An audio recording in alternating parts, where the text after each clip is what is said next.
accosting the police, doing the madness walk to some of our Luton's finest this morning. I don't quite know why. It was very odd. They just walked past the studio as well. I hid behind a door and watched them. I'm sure they're all dashing home to turn their radios onto BBC Three Counties to listen to this. Quick, let's get back! We've got to get back home! Iain Lee's on BBC Three. It's a bank holiday. He won't be in. They'll get some muppet to fill in for him. No! He's actually coming in! So good morning to all my drunk and slightly high friends this morning. Welcome. Lots coming up on the show this morning. A little bit more relaxed than your average breakfast morning with me. We'll play a few more songs. Kind of quite reliant on your phone calls as well. You can call in about any of the stuff I'm talking about. Or if you just fancy a chat. I don't want to sound desperate or anything, but we haven't got much. So, I'll give out the phone number and the ways to get in touch in a bit. Some serious stuff. Some stuff has happened over the weekend. Luton Carnival passed along smoothly, but a few hours after it, a young man was stabbed to death in Marsh Farm. We'll have the latest on that. Watford play the richest game of the season today. It's worth £120 million. Can they do it? We'll be speaking to some Watford fans, including Barry from Watford, who will be getting the latest on that. And with the country still in shock over the events in Woolwich, should David Cameron have gone on holiday this weekend? Facebook.com/BBC3CR. You can send me a text, 81333. Start your text 3CR, of course. Put your name on it, otherwise it doesn't get read out. No, not on my watch. But... the best way to get in touch is to give me a telephone call. All of the lines are free. £500 the first caller. That's a lie. It's a lie. We're the BBC. We can't even give you a prize when we play Paul's Coins a bit later on. No prize, no prize. 084... Oh, did I say we're playing Paul's Coins? Yes, I may have let that one slip.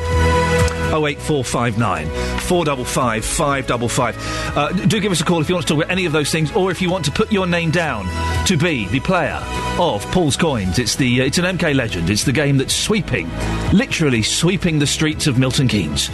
08459 455 555. Across beds, hearts and bucks. This is BBC Three Counties Radio. This is Iain Lee, BBC Three Counties Radio. I've had a lovely weekend. What was I doing? Saturday I was hanging out with... yesterday. I had a great yesterday. It's a few weeks until my birthday. Yeah, I know. 40 years old. Jeez. All of my drunken stone friends from Luton have just switched off. He's nearly 40! Turn this off, let's put Heart on. Is that still going? Apparently so. I don't know how they get away with it. So my two boys, as a pre-birthday treat, as one of my boys, well, he'd be in hospital during my birthday, we had a pre-birthday treat. We went on a horse and carriage ride. That I knew nothing about. Even my 3-year-old son... So, what's Daddy's... what have you got for Daddy's birthday? I can't tell you, Dad. It's a surprise. My 3-year-old son says that. My mother-in-law... Can't see what's happening this weekend, Iain, but I believe you got a treat. My father-in-law... So you're going for a horse and carriage ride tomorrow, then, are you? Thanks a lot, Peter, for ruining that one. 08459 455 555 is the telephone number if you want to give us a call. Across beds, hearts and bucks.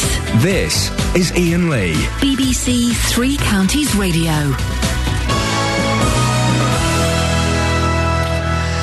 Now, more sad news. There's been another murder in Luton. Last night, a 20-year-old man was stabbed in the Marsh Farm area of the town. He died shortly afterwards. Our reporter, Paul Scoynes, has been looking into this. Paul, what do we know what happened? OK, well, we've heard from Beds Police this morning that detectives from the Beds, Cams and Herts Major Crime Unit launched a murder investigation last night following the fatal stabbing of a 20-year-old man in Luton last night. Officers were called to a property in Thrales Close, which is in Marsh Farm, by somebody from the ambulance service at around 20 past 8 or 8:15, they say, after they'd received reports that someone had been stabbed, and the firearms units then were sent to the property where the victim was found with serious injuries, and he was rushed then to the Luton and Dunstable Hospital, but was pronounced dead shortly afterwards. And we understand that his family have also been informed now. And what are the police saying about this? Well, on the statement, they say that the Detective Chief Inspector Shan Basra is very keen to trace any information in relation to this incident. He said that it's a brutal murder. Detectives are now piecing together what happened. They go on to say that they are working with witnesses and members of the victim's family to establish what happened in the running up to the stabbing, and they're urging anyone with information to come forward. We understand that he's not connected to the Luton International Carnival, which also took place yesterday. I was going to say, I think there were maybe 4 or 5 arrests at the carnival, but this is not being linked in any way. This is not linked, no, not at the moment anyway, and we have no information about whether or not anyone has been arrested or if there has been any, anything else overnight. That was the information that we had at just 10 to midnight last night, and that's the latest information that we have. Police aren't saying anything else. We made attempts to call them again this morning, but that is they're referring everything to the statement they've just put out this morning. So this is the latest in another line of incidents which has happened in Marsh Farm, which you've reported on a lot in the last few months. So this will just be another. I mean, we've already seen lots of community leaders on Twitter and other social media just condemning this attack and expressing their just extreme disappointment and sadness for the family. Paul, very sad news. Thank you very much indeed. It's the kind of weather that warrants a Beach Boys tune every now and then. We may get another one before 9 o'clock. If I'm honest, the whole building here is empty. It's me, Paul's Coins, Danny, and that's it for the moment. So we're going to raid the jukebox and do us all a favour. 08459 455 555 is the telephone number if you want to give us a call. We will be playing Paul's Coins later on. It's a very simple concept. There is literally no prize to be given away. We can't do that, I'm afraid, for legal reasons. The BBC has wimped out of giving prizes to people. But you get the satisfaction of saying, you know that what? I phoned up my radio station and guessed how much money was in a gentleman's pocket and nearly got it right. That is certainly doable. And also we'll be, if you're on your way to Wembley for the football, is it at Wembley? I think it is, yes. For the Watford game, do give us a call, 08459 455 555. It's very exciting. It's being billed as the richest game in football. It's worth £120 million. £120 million. As you know, I know very, very little about football. No knowledge about football at all. So I have no idea whether Watford are capable of doing this. If they have the soccer skills to... Did I tell you my way of... I don't know if there is travel at the 15:15 on the bank holiday. I can't remember. I don't think there is. We'll keep looking. My plan, my way of making football more exciting is thus. It's called Super Soccer or Double Football. And what you'd have... And this is genuinely... We don't have heads at 15:15 either, I don't think. The way to make football more exciting is Super Soccer, Double Football. You have a square football pitch... 4 goals on each corner. 4 teams playing, okay, with 1 ball. But each team can score in 3 of the other goals, but they've got to protect their goal. 1 ball, and then randomly, the referee can blow a whistle, a second ball gets thrown onto the pitch. That is genuinely brilliant. And for years I've had this as a great idea, double football. And I've just never had the wherewithal to get off my backside and make it happen. We should make that happen. I would love a game of double football. 4 teams, 4 goals, and you've got to protect your 1 goal, but you can score in any of the 3 other goals. I would totally be up for that. I don't know how I'd go about making such a thing happen, but would like to see. If anyone can make my dream come true. I've never hated a football team more than I've hated Crystal Palace today. I don't hate them, but obviously I want to... Although, there's a Watford backlash. I've been getting some tweets from people saying, I don't want Watford to win. I don't want them to win. I'm guessing they're maybe Luton supporters or something like that. Or MK Dons. Anyone? No? Oh. It's a shame. 08459 455 555. If you're making your way to the Watford match today, do give me a call. It's going to be a lovely day for it. Do you actually stand a chance? Are you convinced? The Bee Gees were mental, weren't they? They really were. If you listen to the synthesizer, the keyboard part, in that, it's bonkers. And there was an explosion just then. They put an explosion in a song. You do that in concert, on the record. I like the Bee Gees. The one that looks like a lion is doing a tour now, isn't he? But what's his? No, that's not Morris. Is that Barry? Barry's doing a little tour. Speaking of pop stars, I'm a huge fan of Neil Diamond. Okay, I was brought up in a Neil Diamond household. It wasn't owned by him. My parents just liked him quite a lot. Okay. And I've been to see him. I used to go and see him in the 80s and the 90s on the pretense, I'm taking my mum. Take my mum to see Neil Diamond. I'll take my mum. But now I have to drag her to Neil Diamond concerts. I love him. I think he's brilliant. Absolutely brilliant. One of the greatest. Can't listen to Neil Diamond at the moment because we've played some at my dad's funeral. So some came on the iPod Shuffle at the weekend. I can't listen to it. But he's always looked kind of quite... He's 73, 72. He's always looked quite sprightly and quite fit on stage for a 72-year-old man. Not in page 3 of the Daily Mail, he doesn't. Oh, my goodness gracious me. What on earth... Where are those gorgeous locks he had in the movie The Jazz Singer? Have you seen that? That's a good film. We're going to watch The Jazz Singer together. Oh, it's a good film. I have no son. But look, page 3 of the Daily Mail, there is Neil Diamond on a grocery trip in Malibu. It would be Malibu, wouldn't it? Holding what looks like a Starbucks, a purse, and a brown paper bag. And boy, oh boy, he looks haggard. You know, I think if you have too much Botox in your face, you can't grow a beard properly. I think he's got that kind of look that says, I can't grow a beard properly, I got Botox in my face. That's not a beard. And his hair is a little... He's 72 years old. What I'm saying is, a 72-year-old man looks old. It's not news, really, when you analyse it like that. But, yes, I was a little bit shocked by that. Now... Watford are on the verge of winning the richest prize in football. No, not my heart. It's a place in the Premier League. They'll be at Wembley later to take on Crystal Palace in the Championship playoff final. If you're going today, do give me a call. 08459 455 555. The winner will play the likes of Manchester United, Chelsea and Manchester City, teams that even I've heard of, and receive a package worth around £120 million. The loser goes back to the Championship. Well, Justin Dealey has been speaking to excited fans through gritted teeth. He hates you all. If I'm honest, it's true. He's a Luton supporter, so when I asked him to do this, he gave me the look of death and was like, do I have to? Yes, you do. Anyway, he was speaking to fans ahead of the game. Oh, no, he wasn't. I tell you why, we've got a little problem with our computer. If I just dragged it... Don't panic, Mr. Mannering! If we drag this down here, no one will notice. Justin Dealey has been speaking to excited fans ahead of the game. Across bed. You're fired! Scoins, you're fired! What happened? You are fired. I don't do this often. OK, we'll do it again.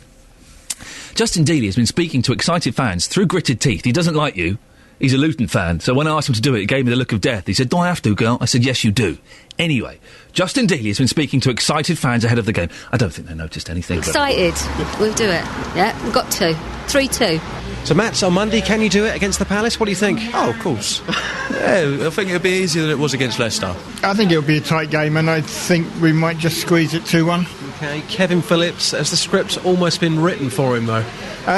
Could be. I remember him playing here. Could be. I mean, he scored the equaliser here in the draw earlier in the season, so...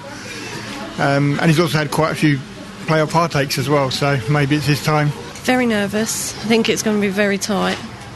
Possibly a draw, which is not going to look too good. OK, so extra time, then what? I don't know. Wait and see, I guess. Yeah. Have you booked Tuesday off of work? I have, actually. Yeah. Really excited, to be honest with you. I've been a Hornets fan since I was a young lad, so most of my family who are coming on Monday, and the 12 of us going in total, so we're really looking forward to it, and the way we've been playing, I think we could storm through Palace. Really? You're that confident? Yeah. I don't think... I mean, when you see how we can play, I don't think you need confidence. You just well, look at the Leicester game, for example. I think that says it all, doesn't it? show me your fingernails, because they won't be there on Monday, will they? There's one there to bite, as you can see, but all the rest, as you can see from Leicester, only just growing back. Well, here's Luke with his huge Watford scarf on. Luke, how old are you? 11.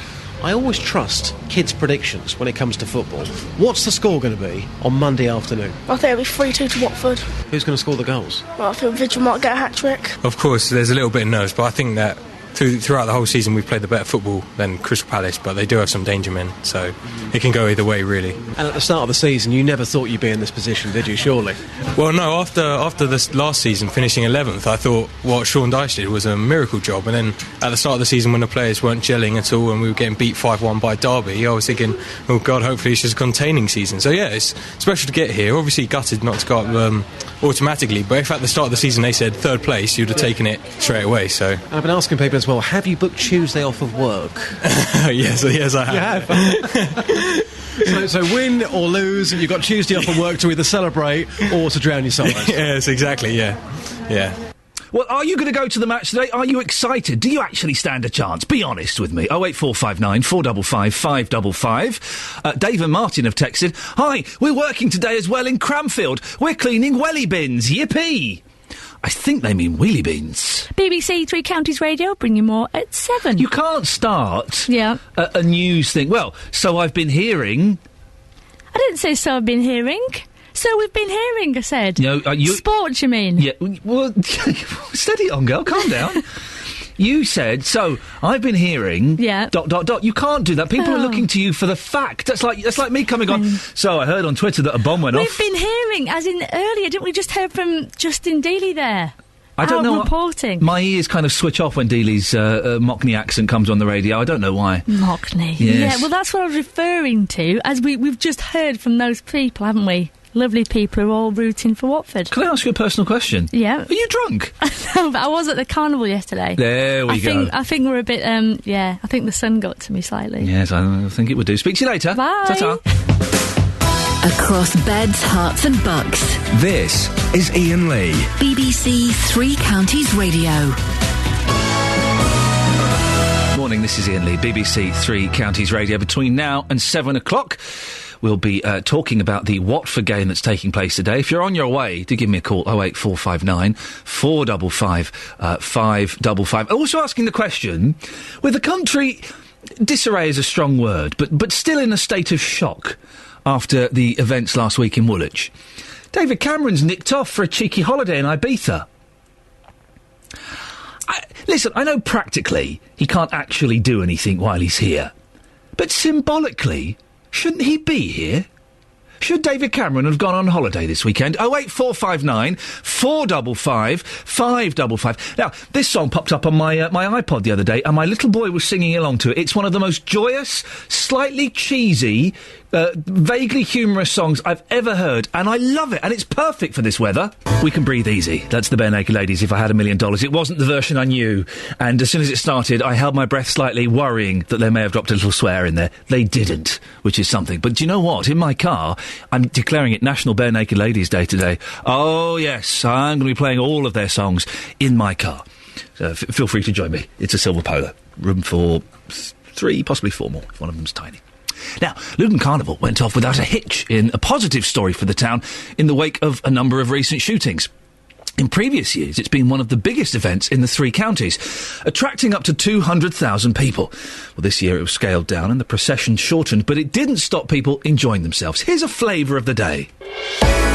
No, I don't think anybody's noticing. Nobody's noticing.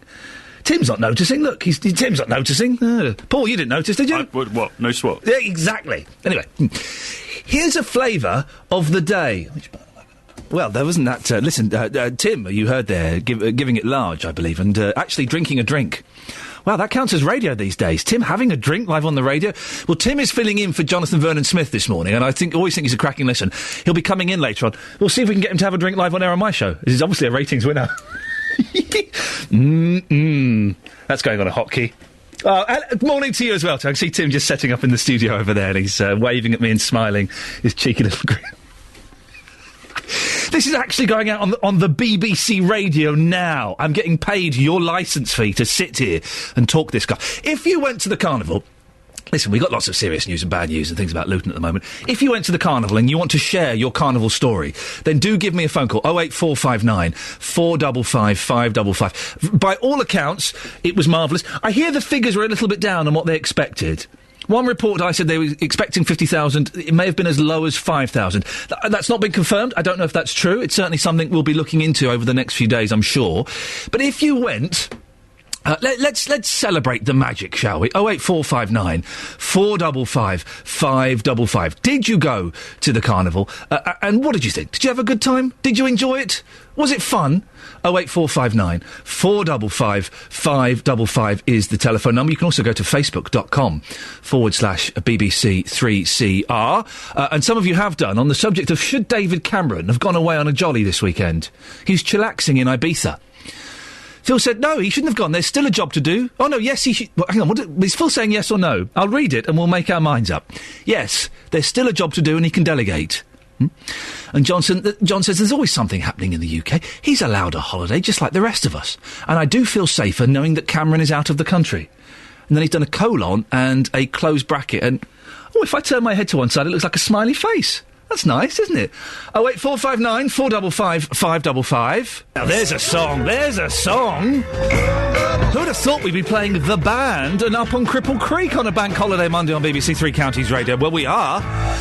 Well, we are indeed. Good morning, this is Iain Lee, BBC Three Counties Radio. What did you think to that, Barry from Watford? I thought it was absolutely smashing. Did you enjoy that? Very, very much. Were you singing along? No. But I enjoyed it.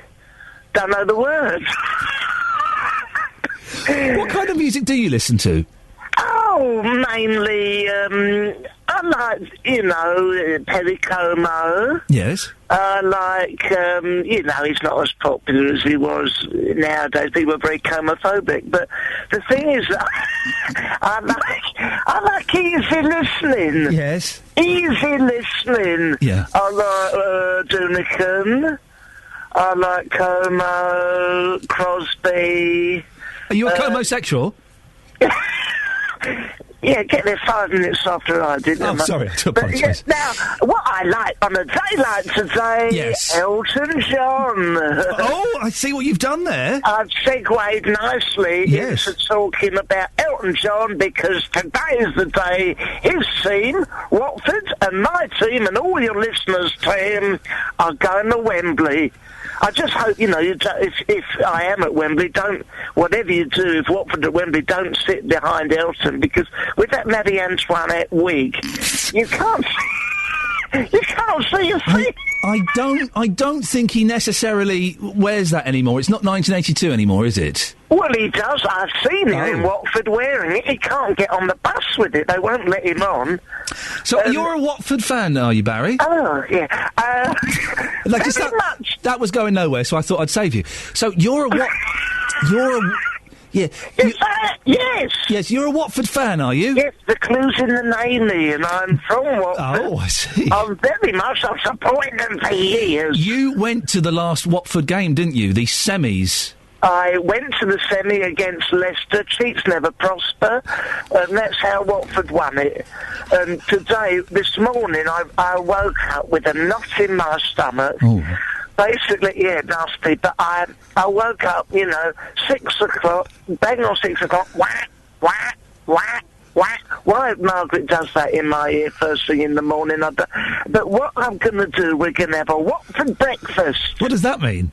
It's a red, black and yellow breakfast. I'll do the yellow of the egg, I'll do a black pudding, and I'll do ketchup, and we'll celebrate in the breakfast of the Watford colours. It sounds disgusting. Well, it's a little thing called loyalty, mate. And it just gets the thing going, and we're going to feel nice, and we're going to go off to Wembley. Yeah. Okay, I'm speaking now. No, it's my show. Okay, you speak. I will do, thank you. If you shut up for a second, I will, if you let me get a word in. Your turn. Thank you very much. So, go. I will. Speak. I am now, so shut it. Here we go. Okay, so, do Watford stand a chance, really, against the mighty Crystal Palace? Oh, of course they do. We've got all manner of foreign people who have been drafted in the team on loan, probably illegally. And yes, I think we will. We'll be triumphant. We've got, and not only that, I'm wearing my lucky scarf, my lucky hat, lucky pendant, lucky keyring, lucky trousers, lucky shoes. I've got lucky trainers I wear for Watford match. Margaret's got her lucky pants on that she wore for the 84 Cup final. She wore them in 2006 when we went up. She wore them at the semis, and she's wearing them today. They've gone a bit in the Gusset area, but they really are lucky. And I hope... I don't think you can say Gusset on BBC Local Radio. I beg your pardon. Yeah, so... I beg your pardon. But they're very lucky, and that's all you need to know. That's all we need to know. Do you have any special rituals, apart from wearing your lucky clothes? I know lots of fans have rituals, don't they? Well, I'll stick on a bit of Elton. Yeah. I'll go twice round the garden with my Watford hat on. Yeah. You turn round twice, spit, swear, and I'll look at my lucky picture of Luther Blissett, and that should do it. I like Luther Blissett. He had some cracking records in the 70s, didn't he? Oh, didn't he? Yeah, yeah. But is Elton John associated with Watford anymore? Of course. Oh. He used to be the chairman. Yes. And then up until a few seasons ago, he was playing in the forward line. Now, listen, unless you've got anything else you need to say about Watford, I feel we've exhausted that. Oh, okay. Well, I don't know. Can I help you with? I'll save your show. Save it? From the fire. No one's phoning in. No, listen. I'm trying to help. Well, trying is the way. What else can I help you with? Well, we're reintroducing a game that was played a long time ago on BBC Three Counties Radio. It's called Paul's Coins. Sorry? Paul's Coins? Yes, it is. Let me play it. What do I have to do? Well, Paul Scoins is here. Paul, how do we play Paul's Coins? Well, Ian, it's simple. It's the ultimate what's in my pocket phone-in, because it's how many coins are in my pocket. And I will jangle them for you, Barry. So you're going to jangle. Let's everyone be quiet.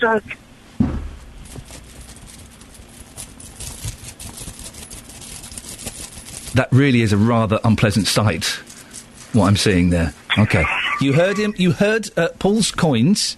No, hang on. Paul Scoins. I'm confused now. Jangling. What's your name? Paul Scoins. Okay. So you heard Paul's... Oh, I've just got it. It sounds like your name, yeah. So, shall I tell you where it came from? Yeah, go on. Well, occasionally you Google yourself, right? I mean, I've done it once. And when I did do that... a website came up, www.paulscoins.com. I thought, whoa, hang on, how can there be another one? Because it's quite a rare name. Anyway, I clicked on the link, and it was some bloke called Paul and his collection of coins. Brilliant. Oh my God. Was it JVS who was up for a Sony? I'm being rude. I hope they're listening. I hope the panel's listening to this. This has been optioned on living. Go on.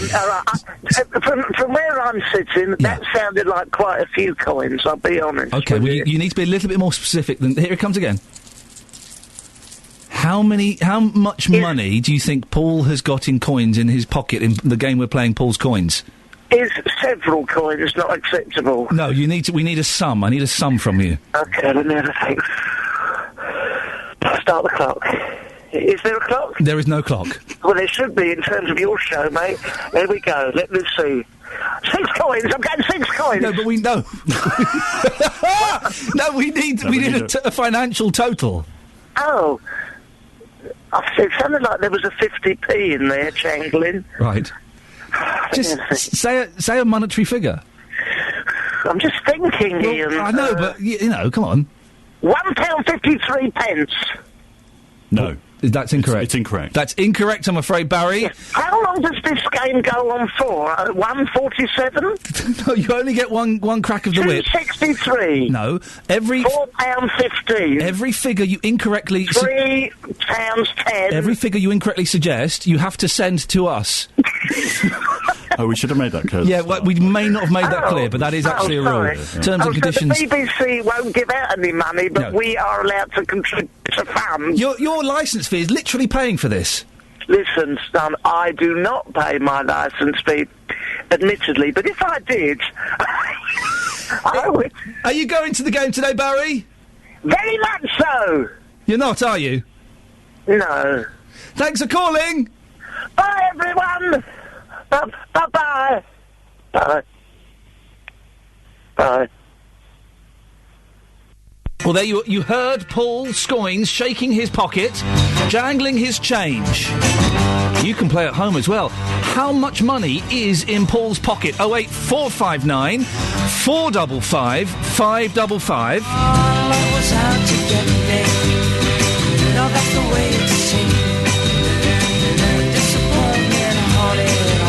I have to stress, there is literally no prize available. No prize whatsoever.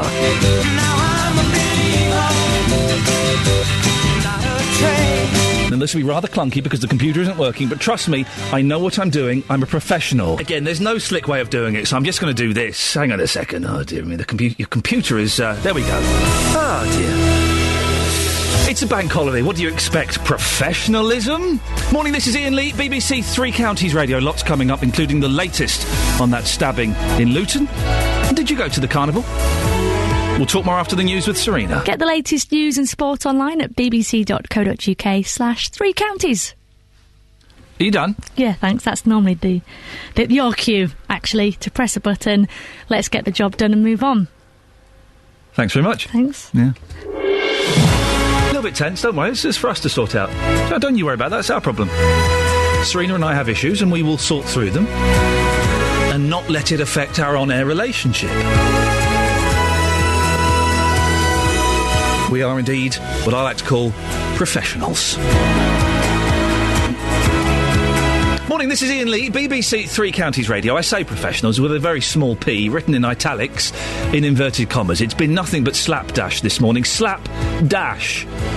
Computers failing, my skills failing. We'll get through it. It's a bank holiday, for goodness sakes. Everything's a little bit more relaxed. Lots coming up, though, between now and 8 o'clock, including... Luton Carnival went off yesterday. I think there were 4 or 5 arrests. It went quite smoothly, although numbers apparently were down. We'll hopefully get the full figures probably tomorrow, I would imagine. But a couple of hours after the carnival, young lad, 20-year-old, was stabbed and murdered in Marsh Farm. We'll have the latest on that.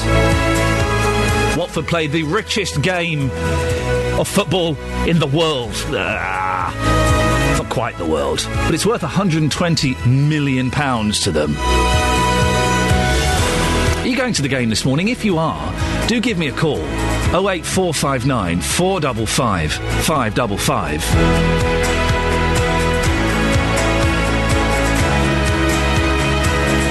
And also, David Cameron's popped off to Ibiza for a jolly this weekend. Now, practically, there's not very much that he can do in the wake of the events in Woolwich. But, should he have gone away? Should David Cameron be on holiday this weekend? If this was America, Obama would be down in Woolwich, shaking hands, popping to the local mosque, popping to the local church, going up to the army barracks, walking the streets, buying some jellied eels. He'd be doing all of that. The best we could do was send Boris. Should David Cameron be on holiday? Facebook.com/BBC3CR. Send me a text. 81333, start your text 3CR. Or give me a call. 08459 455 555. Across beds, hearts and bucks. This is BBC Three Counties Radio. A little bit more music than normal today. I've just been reminded. I said a couple of weeks ago on the Friday morning show, we had a young lady called Maisie Berry come in, who was excellent. And she thrust a CD in my hand. Normally when I'm given a CD, I give it short shrift. But she thrust a CD in my hand and said, can you play one of these? So I'm going to play a song that she did at some point in this hour. I believe it's a Queen song. I've have a little check through that in a bit. 08459 455 555. You can call up about any of the things we're talking about, or if you just, you fancy a chat, you can give us a call. Katie's from Leighton Buzzard. Good morning, Katie. Good morning, Ian. Katie, what have you called in for? Oh, I'm worried. To ask you another silly question. OK, go on. The last one I asked you was about the 5 beans. How many beans make 5? This is hang on a second. Paul, this woman... Paul Scoynes is producing today. This woman is banned, Paul. Really? This is Katie, who... She wasted a whole show with a nonsense question once. I'm sorry. Okay, well, let's hopefully you got something. You didn't waste the whole show, Katie. I'm teasing you, No. but it was very frustrating. Yes, I remember it very well. What have you got for me today? Well, I've got for you today is a simple one. Okay. What will go up a drain pipe down, Sorry? but won't come down a drain pipe up? An umbrella. Oh, you got that Next, one. next, Right, next. right. What is red, black, white and red all over? A newspaper, next. Oh, are you sitting in my chair looking at my words? Yes, I am, Katie. I'm sitting in your chair looking at your words. Yeah. How does that make you feel? No, you got two of them, and I'm going to have to find some more now. Oh, have I completely done you out there? You have. Oh. They're ones that I used to have when I was a child. Exactly. I remember those from a child very, very well. I was never very good at those kind of riddles, but I remember those ones. Yeah. I tell you what, Katie, can we... It's 7 minutes past 7. Can we give you a call just after 7:30 and see if you've got any more for us? Well, you can. I may not be here, though. Oh, why? Are you poorly? What's going on? Well, it's not that. I might be in the shower. Oh, Katie, I say, how raunchy. Okay. I have to have a shower. I'm disabled and I have to have someone to help me. Oh, have you got a carer coming round at some point? Well, a helper. A helper. Helper. Okay, well, we will try and call you a bit later this morning, Katie, because I do like your riddles. They frustrate me and annoy me, and I'm very chuffed that I managed to get the first two you throw at me. You've got the two of them, but at the moment my mind is a blank. It's like cotton wool. Don't tell me about it. You're a horror. I'll think of some more later on. Katie, I think you may be my nemesis, but it's lovely to talk to you. Take care, Katie. We'll speak later. Ian. There we go. Katie from Leighton Buzzard. Trying to fox me with her riddles. Those are probably the only two riddles I could ever get. I'm rubbish at those things. My head can't I'll think laterally. What? I only got those because I remember them from being a kid. 08459 455 555. If you listen, it's a bank holiday Monday. We're slightly chilled here. We're doing what David Cameron's doing in Ibiza. No, not that. We're chillaxing. Don't know what that means. But if you've got a riddle you want to throw at me, then you give it your best shot. I'm feeling on form this morning. Morning, this is Iain Lee, BBC Three Counties Radio. 08459 455 555 is the telephone number if you want to give us a call. And also go to facebook.com/BBC 3CR. Now, there's been another murder in Luton. Last night, a 20-year-old man was stabbed in the Marsh Farm area of the town. He died shortly afterwards. Our reporter, Paul Scoynes, has more on this. Paul, what do we know? Well, Ian, detectives from the Bedfordshire, Cambridgeshire, Hertfordshire Major Crime Unit have launched a murder investigation, they say, following the fatal stabbing of a man in Luton last night. Officers were called to a property in Thrales Close in Marsh Farm by colleagues from the ambulance service at around 8:15 last night, after the colleagues from the ambulance service had received reports that someone had been stabbed. The police then sent firearms unit to the property where the victim was found with serious injuries. He was rushed to the Luton and Dunstable Hospital but was pronounced dead shortly afterwards, and his family have been informed. What are police saying about the incident? Well, Detective Chief Inspector Sian Basra is keen to trace any information in relation to this incident. DCI Basra says it was a brutal murder and detectives are now piecing together what happened.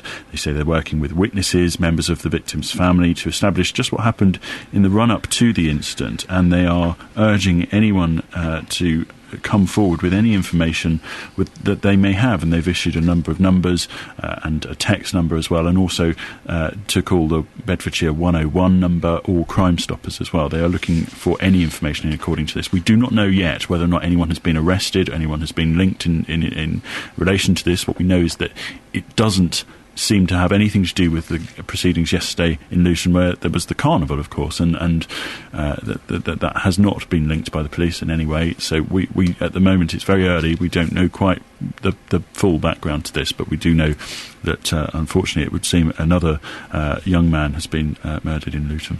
Paul, thank you very much. We're joined now by Saundra Glenn, who is a community leader in Luton. Saundra, what's your reaction to this sad news? Very, very tragic, and definitely, obviously, really gutted for the family and the friends of the young person concerned. It came after people were feeling a little bit of a high after the fact that we had a gorgeous sunny day and successful carnival with successful policing, and it wasn't part of the carnival incidents, because it came a few hours after the end of the carnival. But unfortunately, it does sort of mar the day, and it mars the fact that Luton seem to be moving on a little bit into another space, you know?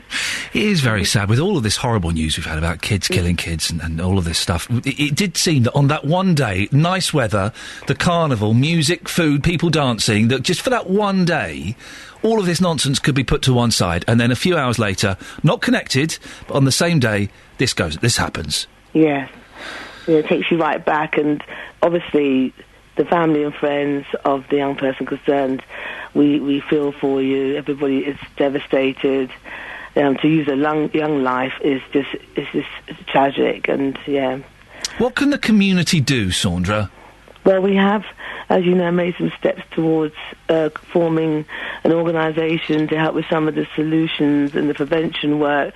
It's a community organisation. It will be a community co-op in partnership with the police and the council, and that's the African Caribbean Strategic Partnership. But it's not about just African Caribbean, it's about the wider issues. But on top of that, it's about a coming together of the minds for a multifaceted solution. It's not just one-pronged. It's going to take more than just one organisation or one set of people to try and reach the youth involved in this. And unfortunately, this may be linked. It hasn't been confirmed by the police yet, but it's not about members of the public being at risk, because it's about certain individuals. So it is targeted, I believe, and so people should go about their normal business and not feel like they're going to be at risk. Is the suggestion then, Sandra, that this is gang-related, as a lot of the previous incidents have been? No, I'm just going. I'm going by the age of the person, right, and the fact that they may have been, that they are. Well, I do know they're friends with other people that are friends, so I'm just making my own assumptions that that you're not at risk in the wider community. It's about people picking on certain people. I do think I can say that people today can just go about their business, but be sad and feel that we just have to get to grips with this problem. Did you go to the carnival yesterday, Sandra? I did. Let's try and put a positive spin on yesterday. It wasn't all doom and gloom. What did you make of the carnival? Absolutely marvellous. Yeah. Yes. It was Luton at its best. It was all the young people that put all the efforts into making the costumes, the parents behind those young people who helped to fund the schools, the groups, community groups, the different diversities of the persons and the costumes totally represented what Luton is known for. We're vibrant. We have a great time. We have a family atmosphere. We just really we give it our best, no matter what. And well done to the people of Luton and the organisations behind the carnival for putting on such a splendid day. Well, there's some positivity in yesterday, and ended in tragedy with that young lad being stabbed. Not related to the carnival, but coincidentally happening on the same day. Sandra Glenn, thank you very much for coming on this morning. There's a song. Imagine writing that. Imagine you'd written this song. You'd give up after that, wouldn't you? And in many ways, Ray Davies did. Ray Davies, the grumpiest man in rock. Fantastic. Love it. Now, huge day for Hornets fans. Watford go head-to-head with Crystal Palace at Wembley for a place in the Premier League. The Championship playoff final kicks off at 3 o'clock and is being dubbed the richest game in world football. If Watford win, they're set to receive a package worth around £120 million, including money from TV deals, sponsorship and higher ticket sales. Well, here's a reminder of how the Hornets beat Leicester in their semi-final second leg at Vicarage Road. Well, Luke and Jeffy, you heard their commentating, were rushed to hospital immediately after that game. They are well enough to commentate on the game today. Although, get this, Jeff, he's on holiday in Cornwall. He's driving to Wembley from Cornwall today just for the game and then going back this evening. That is dedication you can only get on BBC Three Counties Radio. Well, Watford fan John Mooney is one of the editors of the Watford podcast from the Rookery End. Morning, John. Morning, Ian. How are you feeling today? So far, so good. But when you played that clip of that goal, it sort of the feelings of nerves and tension started to build within me. Is it set you all a quiver? A little bit, yeah. It was such a magical moment. I went from the pit of going, we're out, they're going to score a penalty, not a chance, I've started to write text messages to my wife to say, expect the worst when I get home, in my mood. And then within 30 seconds, I must have been making some noises to the boys on the clip there, right in the Rookery end. It was a great moment. So. Are they going to do it today, John? If Watford turn up and play the amazing football that we've seen and then play this year, yes, and quite comfortably. We're a better team than Crystal Palace on paper. What about on grass? On grass. Depends if it's that fake grass, but on normal grass we're really good as well. But it's a one-off game. It isn't. It doesn't matter what's gone before. It doesn't matter we beat them the first game of the season and we're better across all the games in the Championship this year. It's a one-off game. They've got quite a shrewd manager. He could do some good things to beat the passing Watford sexy football, but who knows? But if Watford do what they do, it'll be really good. Well, John, you mentioned their manager, Iain Holloway. Well, he's been critical of Watford, haven't they, in the way that Watford used the loan system? Yeah, he kind of went on like a moaning little schoolgirl about it for a bit too long. He was obsessed with the loophole. So explain this to me, John. So what is it? You've got players that don't belong to you from overseas? Well, what happens is, last summer, Watford got bought by an Italian family, and they own a lot of footballers. They got a club in Italy called Udinese, a club in Spain called Granada. And over the summer, Watford signed about 13 of them. I think in the end we signed 13 in the end, technically as loans. And that's what the bits of paper that went on. And as they are from another country, they're international loans, the Football League see them as a permanent signing. Right. Not a loan. But if we loan someone, say, from Chelsea, who we have done, Nathaniel Chalobah, he's a loanee, and you can only have a certain number of loanees in a matchday squad. So he didn't like it because he was going on. We were sort of we'd found a loophole, but if your football club's owned by the same man that another one's owned by, he owns the players, so they're not loanees. But John, if Crystal Palace were doing this, you'd be calling them cheats, wouldn't you? Well, they've got their fair share of loanees as well. Their big man Wilfried Zaha. This is weird. Go on. A weird thing in football. They sell Wilfried Zaha to Manchester United for £15 million, and then they loaned him back for the rest of the season. That's genius. So they've used the loan system in just a slightly different way. And the thing is, football clubs of our level have to. They don't have a lot of money. They haven't won the 120 million that we're going to win later on yet. So they need to do things that sort of make them survive. And Watford have been had loanees for a good few years now. What's your plan for today? We're going to get the train about 11, head in not straight to Wembley, and meet and congregate somewhere I think near West Hampstead, and then we're going to go to Wembley. Hopefully get in there for probably about 2, so we get a little bit of the build up. Oh, you're a real football fan. You put that extra syllable in the word Wembley. You call it Wembley. Wembley, yeah, you have to spell it. Are you going to be those annoying football fans on trains that we see all the time? They're all boozed up and shouting. I was thinking about how much should we drink before it, because you want to remember it. You don't want to be too boozy. Yeah. So I don't think I'm going to be overly boozy, but I suppose I could be taken up by the situation, the moments of other football fans. And just remind us very briefly, if you can do it briefly, of your rituals that you follow to ensure that your team win. You know what? I've got a mug, but I wore a T-shirt at the last game went to. I didn't wear my contact lenses at the last game either. So one of my co-hosts on the podcast, he said I've got to wear the T-shirt and I'm not allowed to wear contact lenses. Oh. But so you won't see it? Well, I can sort of see what's happening. I just can't see the detail. I'm not that blind. But he said, "But I'm gonna have to wear them, unfortunately." But I've got. John, if they lose because you've got your contacts in, that's all your fault. Well, no, the worst one is Jason, who's the other one who does a podcast with us. He was away for the last game, so Mike was thinking about buying him a weekend break and a bank holiday in the Peak District. But Jason's coming as well. He's insisted.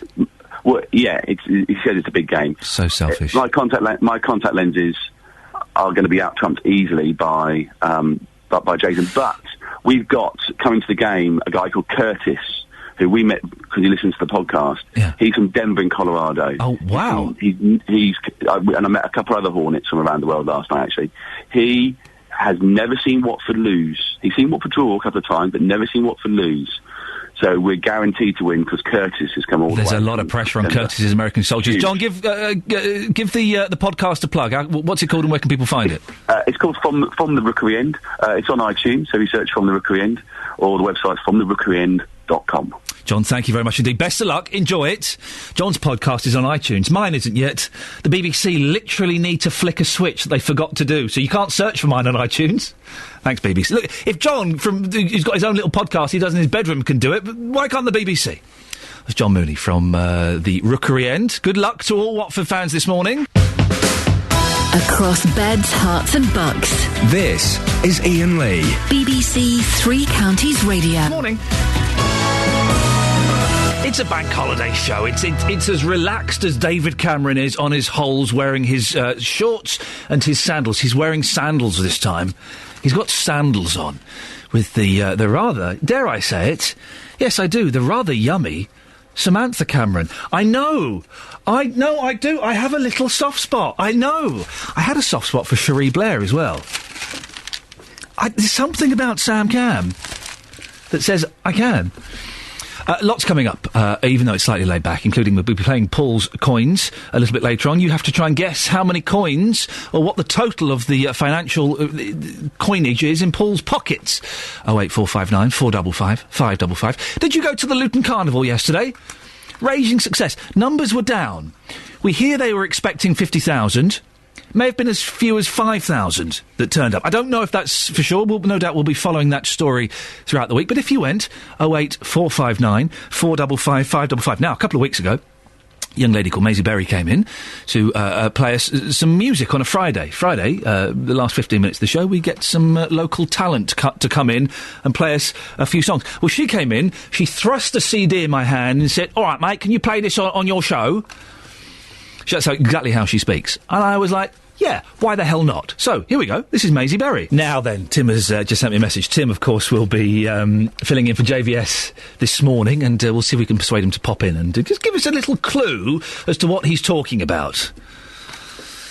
Now, Luton Carnival went off without a hitch in what's being seen as a positive story for the town in the wake of a number of shootings. In previous years, it's been one of the biggest events in the three counties, attracting up to 200,000 people. This year it was scaled down and the procession shortened, but it didn't stop people enjoying themselves. Here's a flavour of the day. My favourite bit of this package is when you get to hear Tim slurping on a lovely, lovely drink. It really does sound delicious. And I've just got to say, it's here. Look, hang on 1 second. Thank you very much indeed. Once again, nobody noticed. There we go. That's Tim Wheeler's summary of the event. And boy, it sounds like he had fun. If you did go this weekend, do give me a call. 08459 455 555 is the phone number. Apparently numbers were down. They're expecting 50,000. I've heard reports of 5,000. We don't know that specifically. We'll be looking into that over the week, no doubt, and following it. Oh, look, Catherine Boyle, the former newsreader here at BBC Three Counties Radio, has sent me an offensive text. Well, I shan't be reading that out. On the subject of Carnival, should we play a Rio-inspired song? Yes, let's. This is just wonderful. The first proper pop video, by the way, as well. Yes, it was. Yes. Fact fans. Oh, that song's got me all... I love that song. Michael Nesmith and Rio. Yes, please, we'll have some of that. Tim's filling in for JVS this morning. It's always a cracking listen. Genuinely a big fan of when he has to fill in for whatever reason. So make sure you do stay tuned. Now, earlier on, we had some riddles. I got the riddles straight away. There was no way those ones were going to get past me. Well, Sandra has picked up the riddle gauntlet, and sent these in. I think these are just random words she's typed into sentences. Here's one.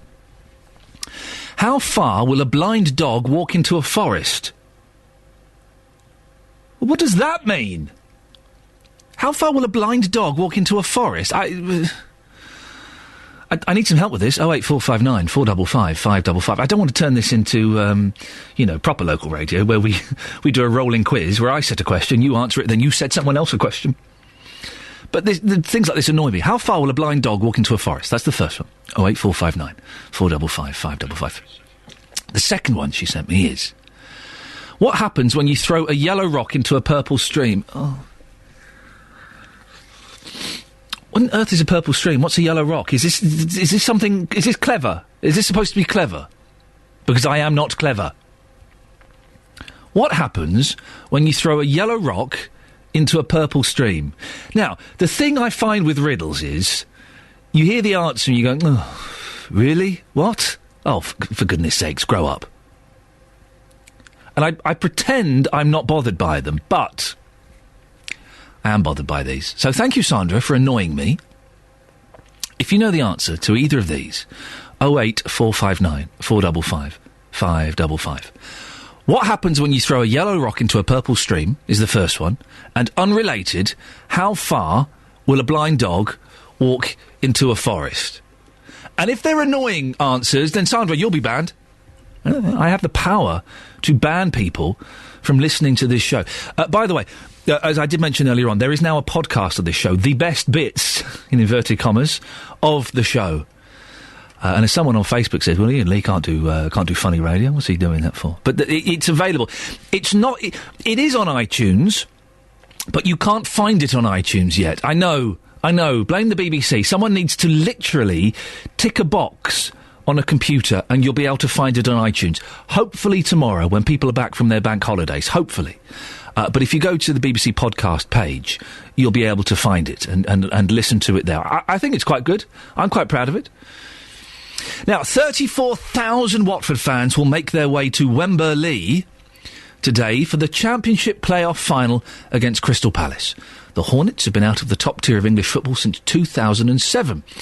Well, our reporter, Sophie Solaria, is going to Wembley with a family full of Watford fans. Sophie, whereabouts are you now? I'm in Chesham, Ian. I'm here. It's early. It's actually not very nice outside. And for me, this isn't the most exciting day of my life because I don't really know anything about football. I don't really know anything about the offside rule. I don't know anything about the players. But for the Watford fans I'm following today, this is a huge day. They're so excited. And Mike, the leader of the family, we're going to call him the man, the main man.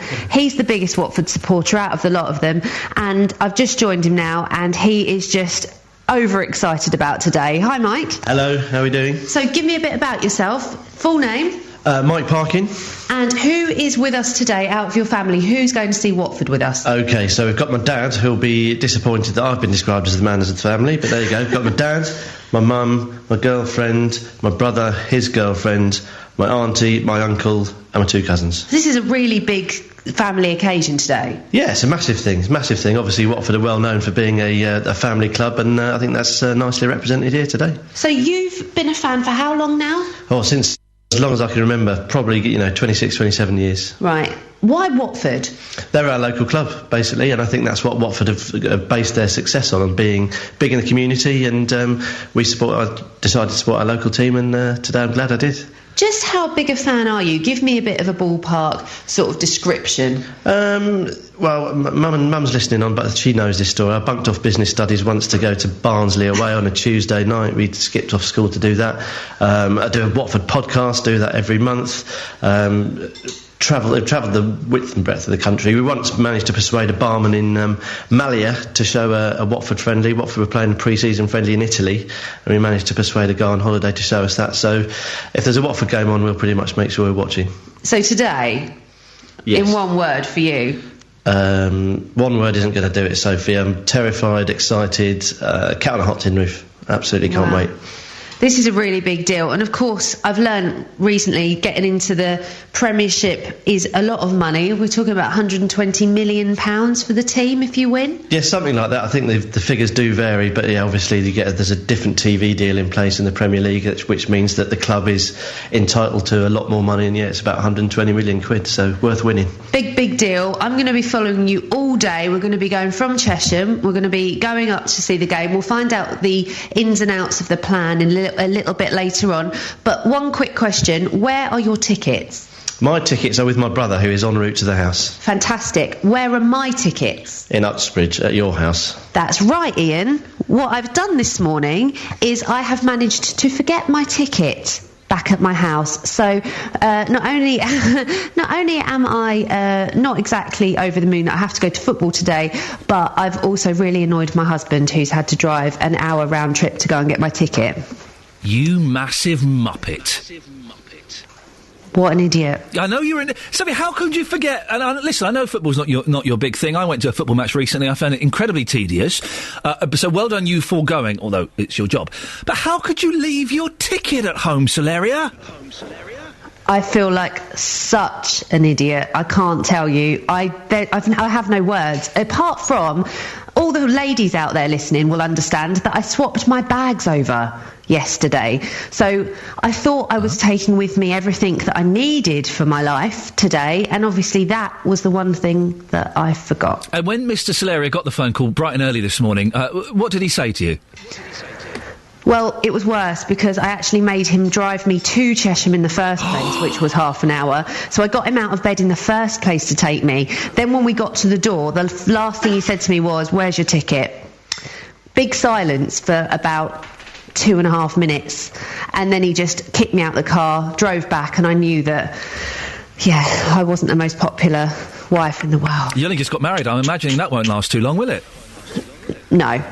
Sophie, but we knew that. Enjoy the rest of the day. I'm sure you will enjoy. I'm sure it's been an amazing atmosphere. Sophie Solaria, our resident reporter, stroke Muppet. Now, back to the big news of the day. We are relaunching a game that's not... But when was the last time this was played, Paul? I think it was 2005. So this is... So for 8 years, this game hasn't been played. I'm beginning to realise why. Why is that then? The phones have literally not been ablaze with news, with people calling in. Maybe it's because they thought Barry for Watford was playing it. It was just a game for Barry. This game is open to you, dear listener. It's my producer today. He's the political reporter normally, and all-round good guy.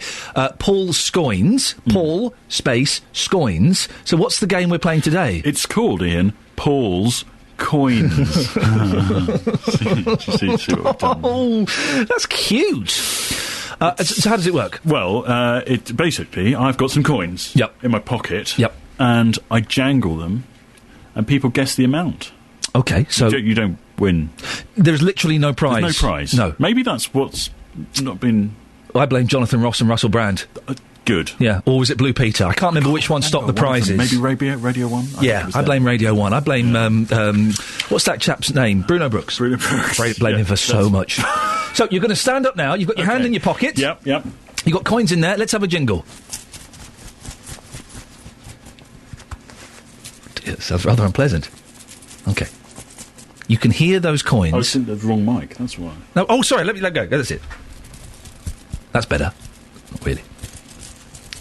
Okay, so there are coins in those pockets. Yeah. 08459 455. Don't take them out of the pocket. Oh, sorry, took them out of the pocket. 08459 455 555. What's the financial value of those coins in Paul's Coins pocket as we play Paul's Coins? Mm-hmm. And that's it, isn't it? That's the game. It's, it is what it is. Not a lot. It's not a lot. Quite literally. Get the latest news and sport online at bbc.co.uk/3 counties. So, Serena Farrow. Yeah. Sandra has texted us some riddles. Right? Right, yeah. Okay, these annoy me. So I'm getting no pleasure from this. Right. How far... So you want to annoy me, is that what you're trying to say instead? Yeah, that's right. Okay, yeah. How far... Will, I realise I'm probably asking the wrong person for this. Please don't say anything offensive. Okay. How far will a blind dog walk into a forest? That's a bit silly, isn't it? Gosh, dismissive. All right, okay, this is the second one then. Yeah, okay. What happens when you throw a yellow rock into a purple stream? Not a lot. It'll just drop, won't it?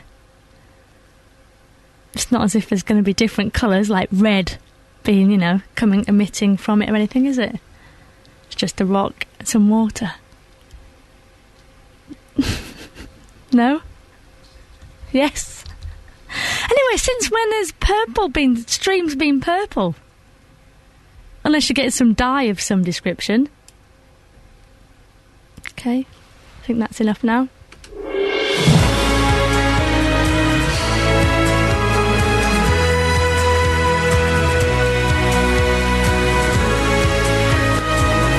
This is Iain Lee, BBC Three Counties Radio. Lots coming up in the last hour of the show before Tim Wheeler fills in for JVS, including the latest news on the stabbing last night in Luton. We'll be talking about Watford's chances in the football today at Wembley. And did you go to the carnival? Was it any good? Also, riddles for some reason. I don't know how we got on to that. And we're playing Paul's Coins. Just how many coins? What is the financial total of coins in Paul Scoyne's pocket? 08459 455 555. Facebook.com/BBC3CR. We'll be looking at your Facebook comments. Lots of you have been asking or answering the question, should David Cameron have gone away on holiday this weekend? He's off on a jolly with Sam Cam, who I've got a soft spot for. That's irrelevant to the story, though. Not many of you seem to be supportive of him having a break. We'll be reading out those comments before 9. Across beds, hearts and bucks. This is BBC Three Counties Radio.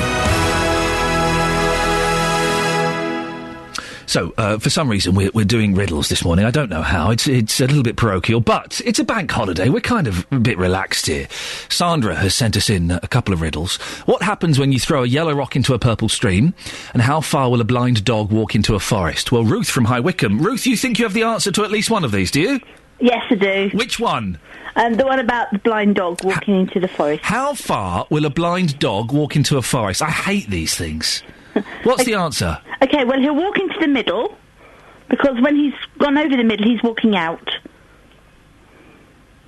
How far will a blind dog walk into the forest? So he'll walk into the middle, so it doesn't matter how big the forest is, and then once he's reached the middle, he's walking out. That literally makes no sense whatsoever. Well, it does. Well, but... someone texted something similar to that, and I didn't understand it. Mr. Darcy has texted, the blind dog goes halfway in and halfway out. Yeah, that's right. It's the same sort of concept. But halfway. It doesn't matter how big the forest is. It could be 30 miles. So he walks 15 miles? Well, he would do, yeah. He'd walk 15 miles in and 15 miles out. So he walks 30 miles? Well, that's how big the whole total of the forest is, but it could be 2 miles. Well, so how far does he walk into the forest? He walks to the middle. It doesn't matter how far. Is it 2 miles or 15 miles? Well, it could be 25 miles. Where is this forest? It could be anywhere. And it doesn't have to be a blind dog either. What? It doesn't have to be a blind dog. So why... So it could be any animal with any form of disability? Well, it doesn't have to even have a disability. Is it could be a person. So hang on, doesn't it have to be an animal? It could be a person? That's right. So why has Sandra specifically said a blind dog? Well, because a blind dog, like a blind person, aren't supposed to see where they're going. But I don't think that's got any reason why Sandra's put that on the riddle. So, let me just get this straight, okay? Yeah. Why is the dog blind? What happened? Is it from birth, or is it an accident that happened during its life? Let's say it got knocked over on the road. Okay, so, has he got a limp? Yeah, okay. Some might argue it would be better to put a blind dog down. Well, yeah, they would, wouldn't they?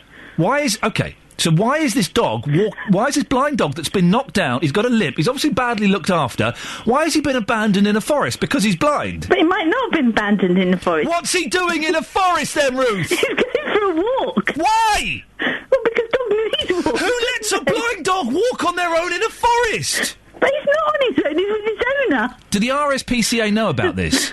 Oh, I would hope so. Who's that cackling in the background? Sorry, that's my husband. Tell him to shut up. He's not taking this seriously enough at all. Oh, sorry. What's your husband's name? Jez. Jez, shut up! I'm talking to Ruth about this flipping blind dog. So, this forest could... You're right. Sorry. Yes, I'm fine, thank you. I've not made you cry, have I, Ruth? No, you haven't. I'm going to work on it. Now, this blind dog... Yeah. Is the forest... So, the answer... Give me the answer again. He walked to the middle. Yes. Because he's walking in. Right. And then after he gets to the middle, he's walking out. I hate Sandra. I hate Sandra for sending this in. Do you know the answer to the one about the yellow rock in a purple stream? Oh, I haven't got a clue. Okay, well, Ruth, thank you very much for calling. I'm not angry with you. I'm just frustrated. Thank you. Thank you, Jez. Bye-bye. Bye. There you go, Ruth. Thank you very much indeed. Did you understand any of that, Paul? No, not at all. I'm hot and bothered now. Hot under the collar. That's the way I like it. Now, you're back to play Paul's Coins. I am, yeah. We've got Lee from Chelmsford. Morning, Lee. Morning. Now, Chelmsford, is that in Beds, Hearts or Bucks? No, Essex. Well, I think they've got their own station, haven't they? You've got BBC Radio Essex, which is pretty poor. I've listened to it. Yeah, well, Yeah, I agree. I totally agree. Well, you can't say that. Why? You can say that. You can just play. Okay. Lee, you're an illegal listener. Is that right? You're a bootleg listener. It makes it sound even better. Oh, OK, we're a little bit naughty in BBC Three Counties. In many ways. OK, you want to play Paul's Coins? I'd love to play Paul's Coins. If I tune into BBC Essex next week and hear something very similar, I will be furious with you, Lee. OK? To be fair, there's a limit. Only my brother could do this. What's his name? Matthew. Matthew's Coins doesn't work. Oh. It does work. Yeah. OK, right, Paul, stand up. OK. Get your hand in your pocket. The other pocket with the coins in. Sorry. Give him a jingle. OK, Paul, you're hearing Paul jingle his coins. What's the financial total of Paul's coins? Well, I can hear pound coins in there, right? And I'm thinking a few pound coins as well. So I'm going for £7.60. OK, listen, I think we can start giving clues now. There are literally no pound coins in that pocket, and it is much, much less than £7. I thought he was a wealthy man, so pound coins would be there. No, there are no pound coins in there. It's the minimum I carry. Yes, there are no pound coins, I'm afraid, Lee. Oh, OK. Take that to BBC Essex and stick that in their pipe and let them smoke. That sentence makes no sense. OK. Lee, thank you for being an illegal listener. Thanks, Ian. Take care, fella. Bye-bye. Ta-ta. Well, there you go. It's not £7. It's significantly less than that, isn't it? Yeah, yes, significantly. 08459 455 555. Just how much money has Paul's Coins got in Paul's Coins? Morning, this is Iain Lee, BBC Three Counties Radio. Now, yesterday was, for the main part, a successful, positive day for Luton, as thousands of people went to the Luton Carnival and had a fantastic time. I think there were maybe 4 or 5 arrests, all for minor things. But later on in the evening, unrelated to the Carnival, there was another murder. Last night, a 20-year-old man was stabbed in the Marsh Farm area of the town. He died shortly afterwards. Our reporter, Paul Scoins, has more. Paul. Ian, officers were called to a property in Thrales Close in Marsh Farm by a colleague from the ambulance service at around 8:15 after they'd received reports from the ambulance that someone had been stabbed, and firearms units attended the property where the victim was found in a very serious condition. And now we understand that detectives from the Bedfordshire, Cambridgeshire and Hertfordshire Major Crime Unit have launched a murder investigation after having been rushed to the Luton Dunstable Hospital. The 20-year-old man died shortly afterwards, and his family has been informed, we understand. What are the police saying about this? Well, GCI Shan Basra says they're keen to trace any people who might have information in relation to this incident. They've described it as a brutal murder, and detectives are now piecing together what happened. They've said that they're working with witnesses, members of the family, and other sort of people involved in the community to try and establish what happened prior to the stabbing, and they're urging anybody with any information to come forward. They've given a number of numbers, which we have. They're especially saying the police 101 number in Bedfordshire is available. Also, they've got a text number, or you can contact Crime Stoppers anonymously as well through there. So we, as you say, we don't think it's related in any way. No link has been made to the carnival. We've got no details about anybody, if there've been if there've been any arrests. They've not told us yet. We've made several attempts to try and ring them this morning as well. But that information, which was put on the police tape at around 10 to midnight last night, is the most up-to-date information we have. It's a shame, because everyone was thinking that we'd all got off lightly with a successful day with the Luton Carnival, and everyone was breathing a sigh of relief going, well, that went peacefully, thank goodness for that. And then slowly this news started to filter through on Twitter and through the various news sources that a young lad had been stabbed, and then it turned out he'd been murdered, and it's a disappointing end to what was otherwise a successful day. Yeah, my colleague from Lucky Sally Chidzoy was mentioning last night that numbers at the carnival were down, and there may be some link towards the recent violence in Luton and people's perceptions of what might have happened. But I can stress again, there is nothing that we understand to link these two incidents together. Well, earlier on, thank you for that, Paul. Earlier on in the show, I spoke to community leader Saundra Glenn, who gave me her reaction to the stabbing. Very, very tragic, and definitely, obviously, really gutted for the family and the friends of the young person concerned. It came after people people were feeling a little bit of a high after the fact that we had a gorgeous sunny day and successful carnival with successful policing, and it wasn't part of the carnival incidents, but because it came a few hours after the end of the carnival. But unfortunately, it does sort of mar the day, and it mars the fact that Luton seemed to be moving on a little bit into another space, you know?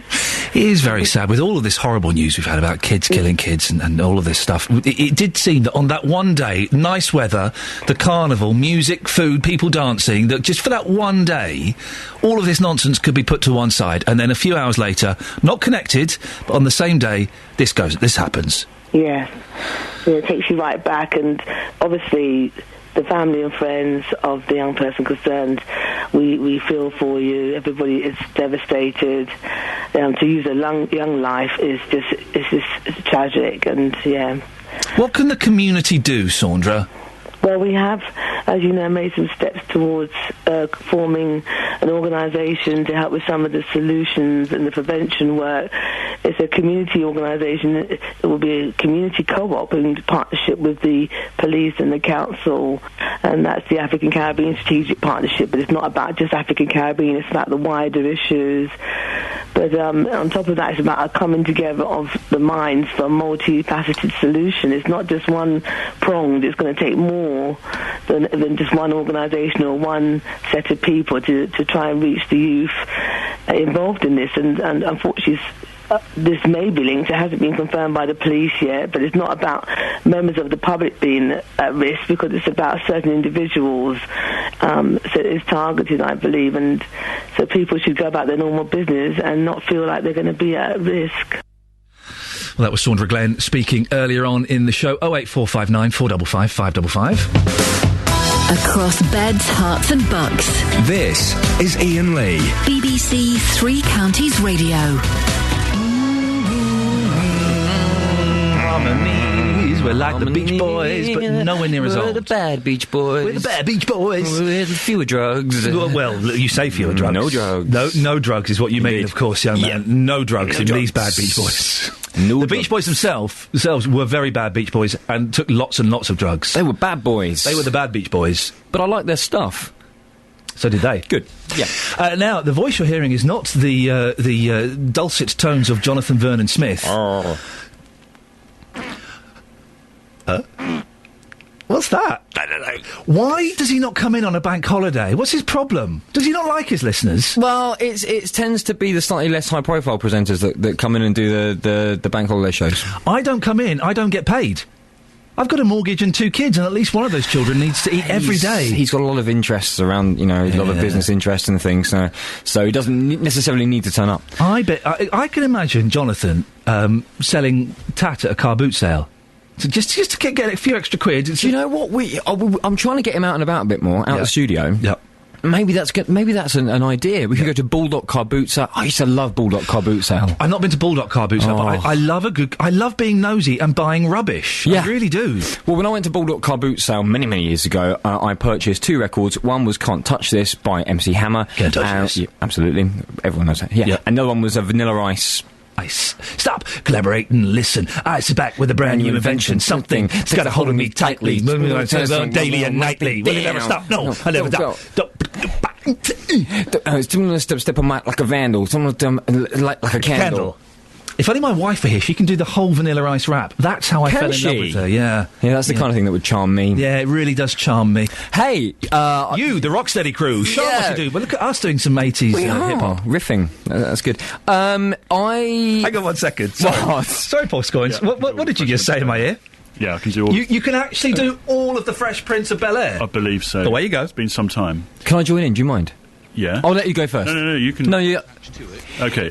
Hang on 1 second. Let's just get a little bit of the old echo-ington here. There we go. Right, okay, here we go. And West Philadelphia, born and raised in the playground. It's made us spend most of my days chilling and relaxing and having fun and shooting some b-balls outside the school. Now a couple of guys. Stop you there!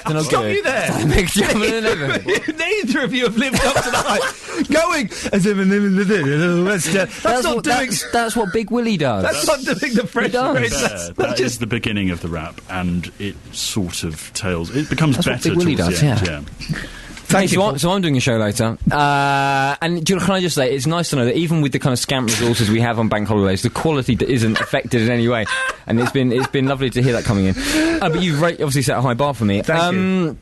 I've just noticed, you know the guy who does the deaf signing on BBC News, the guy with the dreadlocks? The dreadlock guy, yes. He's cut his dreadlocks off. And I don't know if that's a political statement, whether he's tired of Rasta, or whether he felt he has to get his hair off, cut his hair off to be taken seriously. I don't know if any other listeners have had to cut their hair to be taken seriously.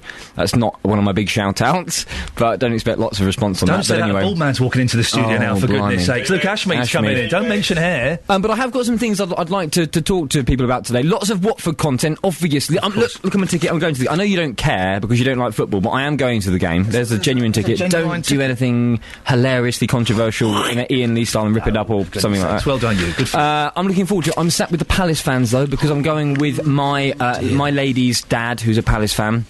So I kind of do want Watford to win though, because it's the local club. It's better for the station. It's good for it'll be exciting. Yeah, well I know you do. So I'll be talking to Watford legend Nigel Gibbs later on in the programme about the game. I'll be speaking to Hornets in Australia about the game. We'll be catching up, of course, with Sophie Solaria as she travels from Cheshunt down to northwest London with the family of Watford fans, and also a little bit of silliness, bit of nonsense today as well. I want to hear about your boring books, because I was at my mum and dad's house in Hitchin, and I looked by the side of my dad's bed to get some Gaviscon, because I had a dicky tummy, and I You've painted a picture there. Yeah, a rather unpleasant picture. And I was kind of leafing through the titles by his bed, and I found The Art of Welding, which I think that's what he reads before he goes to bed. Get him in the mood. Classic. And romantic. Whatever does it for you. I think The Art of Welding is presumably the most boring, the most tedious tome in the three counties. If anyone, I want you to cancel your plans of going out to barbecues and doing fun things. Look under your bed, look in the loft, bookshelves. I want to create a library of the most boring books. The most boring library in the world. In your house. I want membership to this library. It sounds my kind of thing. Yeah. Do you know Jeremy Beadle? He had an interesting library. Right. Although that might lead to an allegation. Yeah, I think it's a Wikipedia fact, but he had a massive. No, Wikipedia is not a basis for any form of science, and you've probably already ended my career at BBC Three. I think you should go. Can you apologise? Apologise? He's gone. He's not apologising. It's Tim Wheeler there. Shameful. But he's been replaced by a true professional. Yeah. Luke Ashmead. Yeah. Morning, Luke. Morning, how are you? I'm fine. Football. We've already heard the recording of you wetting yourself. You do get very excited, don't you? That wasn't me, I have to say. Were you not there in the background? I know Jeff was doing the main. Were you not there in the background? I was with the players. Oh. And the players, family and friends. Oh, okay, right. And so it was all quite calm. And I was sat there, pitchside reporter. Yeah. You know, professional with me little rucksack and my mic and my phone all ready to go. Yeah. And that goal went in.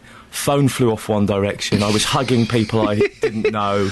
I think I went about 2-3 seats down. It was a... Well, it did sound very exciting. Mm. Did they stand a chance today? Yeah, really? Chance. Yeah, on paper, and we know football's not played on paper. They are the better side. They play the better football. Yeah. And if the weather's decent, they can pass it around, tire Crystal Palace out. They've got every chance. This is what I've heard a couple of times mentioned about tiring Crystal Palace out. Well, it's just the style of football that Watford play. It's a real passing game. They play football very well. There's a possibility that they can keep Crystal Palace off the ball, make Crystal Palace chase the game down. Yep. And that will give, hopefully, Watford every chance of scoring a couple of goals. Listen, I'm a football idiot, as you know, so just tell me exactly what is this game today and what does it mean? It's a huge game. It's one of the biggest games in football, you have to say, in this country. Take aside things like the FA Cup and the Premier League title. If Watford win this game today, they will be playing Premier League football next season. It's the top flight, of course, of English football. But what it means for Watford is that week in, week out, they'll be playing against teams like Manchester United, Chelsea, Arsenal. But I think the biggest thing is the financial implications. £120 million. This game is worth... How is that possible? I don't understand that. Well, £60 million straight off from the television company who provides football entertainment. Wow. So £60 million payoff for the rights to show Watford. Whenever they show them. And then there's something called a parachute payment. So if Watford go up for one season and drop straight that back down to the Championship, they will receive over 4 years a further £60 million. Flippin' egg. But it's not just that 120 million. Yeah. Of course, there'll be bigger gate receipts at Vicarage Road. There'll be probably better sponsorship. Getting into the top flight just helps in every aspect. Does that then mean they can buy their own players instead of having this weird loan system that some people have criticised them for? Some people have criticised them for that loan system. They've taken advantage of a loophole, you would say. Right. You know. Is it cheating? I'm asking that genuinely. I don't know. It's not cheating. I think there is there are sour grapes certainly from other Championship clubs who maybe haven't had the opportunity to do this. But I don't think any other Championship club is in a situation where the owners of that club also own a club in the Spanish and Italian leagues. Nothing like this has really ever happened before. So it will be a legitimate win. Yep. You think they can do it? Yes. Crystal Palace, give me a little bit about them. What are they like? Good team. Yeah. Good they team. must be good to have got this far. Yeah, and interestingly, there's a little bit of edge here because Ian Holloway, who you might have heard He's of the Ian Crystal Palace manager. He's the Crystal Palace manager, a real character, He came out after the 2-2 draw at Vicarage Road, and in his post-match interview with the press, was very critical of Watford and their loan system. Very, very critical. Yeah. And he's certainly got the backup of a lot of Watford fans. So there's going to be a bit of a needle. Interestingly, in the last week or so, he's come out and been very quiet about that. He's kind of put that to bed. Yeah. But there's no love lost between Ian Holloway and Watford fans. If Watford fans or football fans want to listen today, what's Three Counties doing? What are we up to? It's a great day. Really looking forward to it. I'm on between 12 and 2 from Wembley Way, or I think it's called Olympic Way now. I'll be live looking for fans to come and join me and tell me their stories of how they've got there. Sophie Solerio is going to be joining me with her Watford family. She's been spending a day with Watford she family. turned up without her ticket. You are joking. No, this is true. She got to the house, her husband drove her to the house of the family. He said, "You got the ticket in your bag?" She went, "Oh, no, it's in the other bag." So he had to go home, pick up her ticket, and then drive back. So she's got her ticket now. Okay. She's going to be there. No, please don't do that to me. No, what a muppet. I've checked. I haven't got a ticket yet. I've got to get my press pass. But I've been checking pockets, and I'm like, okay. So from 12 till 2, I'll be there. We've got ex-pros. We're going to have a keepy-uppy competition with our ex-pros. Ooh, are you aware of keepy-uppies? Is it what I think it means? Just the... Yeah, it is. Stop it. Stop it. I have bad fits of giggles. Stop it. No. And then from 2 o'clock, I'll be heading inside. Jeff will be taking over, and between 2 and 7, we've got the build-up between 2 and 3, between 3 and 5, of course, or maybe longer, because this game could go to extra time and penalties if it's level after 90 minutes. And then we're hoping between 5 and 7 is just a massive celebration of Watford fans and players and the manager. And interesting, I'm pitch-side reporter for the day. Yeah. If Watford lose, I'm not allowed on the pitch. Why? If Watford win, I'm allowed to go on the pitch and interview with players. Just get on there. Luke, don't take that. Am I ignoring the rules? Ignore the rules, just get on there. And Jeff, of course, we'll have to finish this in a second, but Jeff is he's putting in special effort today, isn't he? Oh, my goodness me. Well, this is just the way it's panned out. Jeff is currently travelling from Cornwall. Fantastic. He's on his family holiday. He's driving from Cornwall to Wembley today, and when it's all wrapped up, he's driving back to Cornwall. His wife must be so Can you imagine? Look, listen, enjoy the day. I'm sure it's going to be a success. Best of luck to Watford. If you want to give us a call, 08459 455 555. Right, let's get the travel. BBC Three Counties Radio, more from me at 9. Nice one. Thanks. Across beds, hearts and bucks. This is Iain Lee. BBC Three Counties Radio. I do enjoy the bank holiday shows. I don't know if you do. I hope you do. But I do enjoy them because it's a little bit more relaxed. And we've got a couple more songs to play before Tim comes in at 9 o'clock. We're also playing Paul's Coins with a celebrity guest. We've got a celebrity guest who wants to play. I know, all the big stars listening to this show. A celebrity has called in almost spontaneously and said, "Yeah, I'll have some of this. I think I know the answer." You can give us a call about that. We're also talking about, should David Cameron be on holiday this weekend? Lots of you having your say on Facebook. I'll try and get through as many of those before 9 as well. And if you're on your way to Wembley to support Watford, do give me a call. 08459 455 555. Morning, this is Iain Lee, BBC Three Counties Radio. Ah, dear, I do enjoy the bank holiday shows. It's just a little bit more. I enjoy the rest of the week as well. Tomorrow, it's normal service is resumed, whatever that means. But the bank holiday shows just a little bit more kind of relaxed and a little bit laid back, and we can have a little bit more fun. I think one of the things we've been doing to fill the gaps, to have fun, is play a game called Paul's Coins. Yeah, we got no jingle or anything worked out for that, did we? Sorry about that. You did say you would. I did promise a jingle. Now, the way this works, and this is very, very clever, and you've explained it to me, I get it. Your name is Paul Scoins. Yes. And this game is called Paul's Scoins. No, it's called Paul's Scoins, because that would be Scoins. It's Paul's Coins. We could have done Paul's Scones. Could have, yes. That's less tied into the name, okay, which is quite important. Just speak close to the microphone. Sorry. That's how it works in radio. Okay. Yeah. That thing amplifies your voice. So the concept, not that close. The concept is you have coins in your pocket. Yes. You jingle jangle them. The listener, and I've got to say, you really must have broken phones this morning, because the phones have not. Must be a technical problem. It used to be a real flyer. Yeah. You jangle your coins, and people guess how much financial worth is in your pocket. Yeah. Give us a jangle of those coins right now. Okay.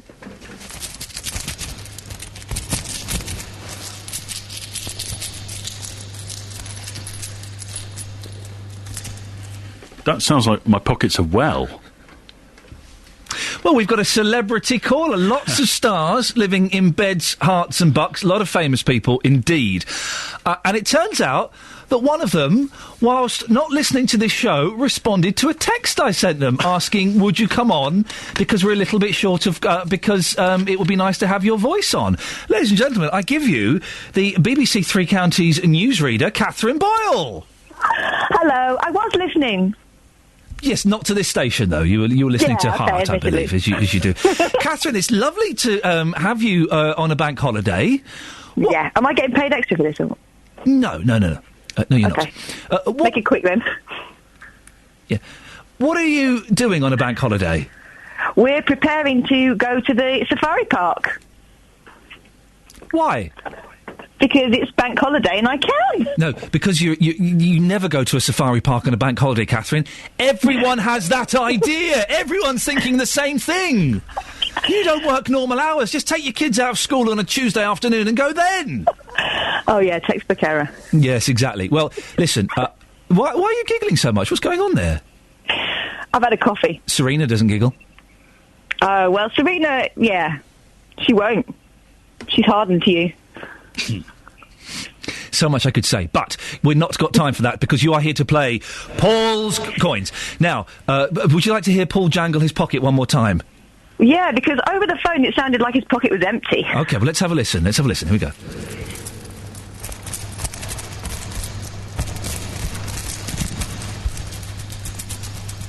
It sounds like a potholer having a wee in a cavern, but it's not, Catherine. There are actual coins in there. Now, so far we've established it's less than £7. There are no pound coins in there whatsoever. OK. So, what do you think? I'm sensing, and I can't hear over the phone, so I'm just going purely on Uri Geller senses, £3.82. £3.82. Let me just jot that down. £3.82. Well, we go over to our political correspondent, Paul Scoins. Paul, how many coins... Well, is that correct? It's not correct, Iain. Oh! I'm sorry. I don't know how I'm going to deal with that. Disappointed. Oh, well.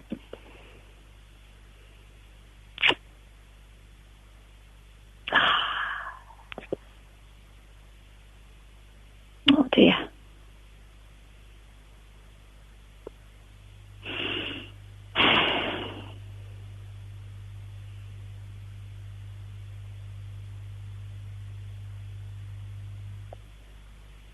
Another disappointment.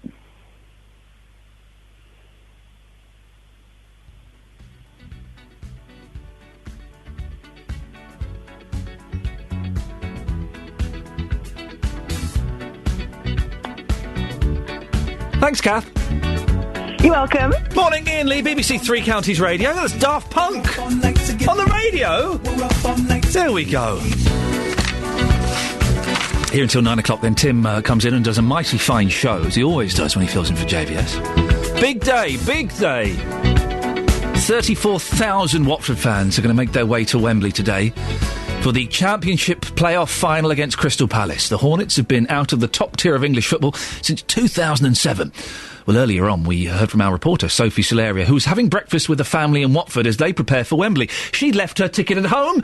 Her short-suffering husband, they've not been married that long, managed to drop it off for her. Sophie, what's going on now? What's the latest? Hello, Ian. Yeah, I'm still here at Mike's house in Chesham. In the past hour, I have, been present since I've been here since 7, as you say. My ticket got lost. I've now got my ticket. The ticket is now safely here. Husband, livid, has now gone back home to have a rest from me, and instead dropped me off with this whole family who are now awake, and it's really getting going now. We've got a kitchen full of the Parkins. We've got Dad parking here. This is Tony. Let me see if I remember all their names. Tony, you're cutting up the bacon. Hi. Right. Morning. Morning. And then we've got Mike, our main man. He's the guy that we heard from earlier. Hi, Mike. Hi there, yeah. Now, brother Andy's joined us. Andy, you're also a Watford supporter, aren't you? Certainly am, yeah. How many years is this? Oh, since I was 5. I'm 33 now, so... long old time. Yeah. Long old time. And then we've got Mum, Sue. Hello, Sue. Good morning. You're cutting up a banana for little Arlo. I certainly am. And then we've got Laura. Hello. You're Andy's girlfriend. Yes. Wow, there you go. That was good. Right, let's focus on just a couple of you. Mike, you're our guy. You're still here. Now, in the last hour, you've gone from being tired, because you woke up to greet me very early, to being, I quote, I feel sick, he says. So you now feel sick. Yeah, Dad's doing what's looking like an amazing fry, but I don't know how much I'm going to be able to eat of it. I'm starting to feel, I don't know if it's excitement, nerves, whatever, but I haven't sat down, haven't stopped moving, and just really started to get very, very excited now. Don't you worry. There'll be enough food there for me. I'll finish it if you can't.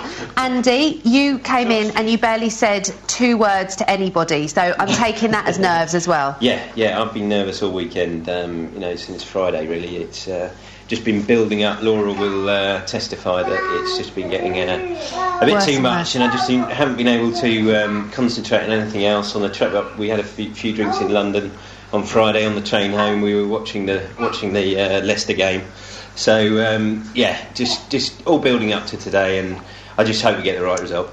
Tony, we can safely say your boys, they've started to realise the enormity of the day, haven't they? Absolutely. But I'm proud of them. They're good, solid Watford supporters. They've stayed loyal through thick and thin, and this is a good day out for them and hopefully for the club. Good day for all of you. Mike, let's just have a quick word about what it means if Watford is promoted today. Well, obviously everyone talks about the money side of things, and that's really important. Watford have had a sort of troubled financial recent history, so to get that sort of money into the club and to be secure is a really, really good thing. But from a football fan's point of view, the great thing about getting promoted is that you're getting Manchester United, Manchester City, Liverpool, Arsenal coming to play football at Vicarage Road. You're getting to see the best football, some say in the world, but certainly in the country, and see how this Watford team get on against the best teams in the country. So, yeah, it's a big deal. I don't know much about football, but those names, Manchester United, etc., they're big names. So I can imagine that this is a fairly big deal. In fact, it's a little bit like, you could liken it to a British film, a small budget British film, getting big stars like Brad Pitt and Angelina Jolie in him, I guess. Yeah, I think that's probably the first time I've heard Man United and Arsenal described as Brad Pitt and Angelina Jolie. That's but I kind good. of get the analogy, yeah. I get it. I'm starting to get it. If Watford sign Angelina Jolie, I'll start supporting them as well. There you go, Ian. I am definitely getting more to grips with this football thing and the enormity of the game today, as you can tell.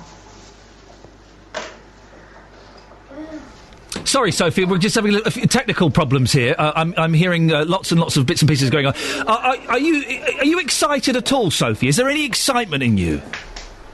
Well, now I've just spoken about big players like Angelina Jolie and Brad Pitt. I suppose I can get the enormity of it. And actually, I'm feeling a little bit nervous myself. I'm sort of feeling a little bit like, I don't know, my heart's racing a little bit whenever we think about going to Wembley. Is that normal, Mike? Absolutely, yeah. I mean, going to Wembley isn't normal. That's the great thing about today. There you go. Fans very rarely get to see their club at Wembley, so yeah. Yeah. So yeah, I'm getting it. I'm getting it. No, and I'm glad that bacon is being cut there, because you did say in the meeting last week, I'm only going if there's bacon sandwiches for breakfast. Are you getting... Yes, you did, Sophie. Oh, yes, you did. Oh yeah. I bet. Are you having a nice bacon butty? I think maybe there'll be some toast and tea and toast coming my way. I think, stuff. or maybe a few coffees. And you're with them all day, so I look forward to listening to Three Counties throughout the day and hearing your bits and pieces with them, Sophie. Enjoy yourself. Thanks. Sophie Solaria there. She's still not convinced. She will have a great day. Of course she'll have a great day. Last few minutes of the show, we've been asking David Cameron, should he be on holiday? He's gone to Ibiza for the weekend. In light of what's happened last week with the events in Woolwich, it just left me scratching my head a bit. Yes, technically, he can't practically do anything while he's here. But going away on holiday, is that really appropriate? Lots of you have been having your say on the Facebook page. Let's just pick some of these at random. John says, there's always something happening in the UK. He's allowed a holiday just like the rest of us, and I do feel safer knowing that Cameron's out of the country. Aidan says, he's only in the job temporarily. We'll tick along with or without him. Gary says, we're better off without him here. Philip says, get rid of him. Waste of time. He's not on the same planet as me. And Dawn says, the PM's attitude to all of this is to go on holiday. This government have made it so the rest of us can't afford a holiday. He has total disregard for the family of Lee Rigby too. We should be asking for another general election, and the government who wish to be elected next made to sign a document saying they will care for us, not ignore us when it's most needed. Deepest sympathy goes to Lee's family.